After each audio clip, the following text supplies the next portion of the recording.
everybody, and welcome to the Content Corner, the show where I talk about technology and video games I'm interested in. I'm Nicholas Givens, and this week we'll be taking a deep dive into how pay TV services like satellite, cable, and live TV streaming services came about. Let's start with cable TV. Cable TV began in the 1950s, and just like any other form of viewing television back then, you only had 3 channels: NBC, CBS, and ABC.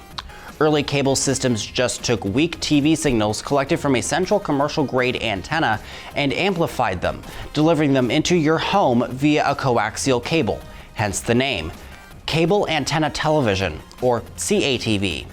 This was very useful in broadcast deserts like our area, where signals are too weak to be received by standard rabbit ears on a television. We now think of cable companies as large conglomerates, but many of these first cable systems were actually municipal systems run by small rural towns and cities. Cable TV did not really take off until the 1980s, when specialty networks like HBO for premium movies, ESPN for sports, and CNN for news began cablecasting.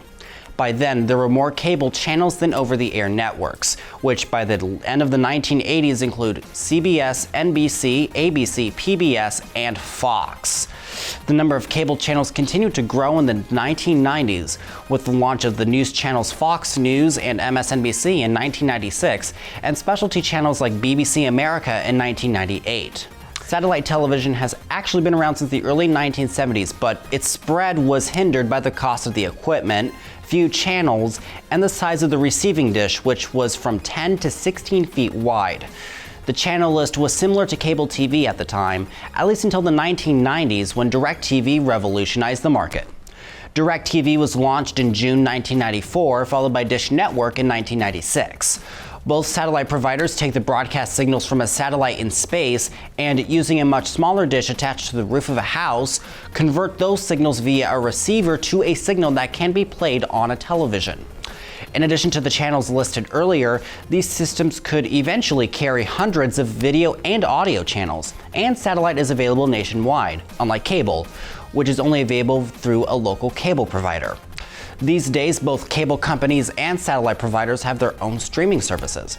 3 examples include Optimum Stream, DirecTV Stream, now DirecTV via Internet, and Sling TV, among others. Many of these services have a cable-like feel to them. I can say this about DirecTV's streaming option because that's the one I have, and I'm very much pleased with it because it feels like watching cable, but it's done through an internet connection instead of a satellite dish, which is useful in bad weather because a common flaw with satellite is something called rain fade, because the dish cannot pick up a signal in stormy weather because satellite dishes need a clear sky in order to pick up anything, but that is starting to improve in recent years. Well, that wraps up this week's edition of the Content Corner. I'm Nicholas Givens. Thanks for watching, and I will see you next week. Have a great week, everybody.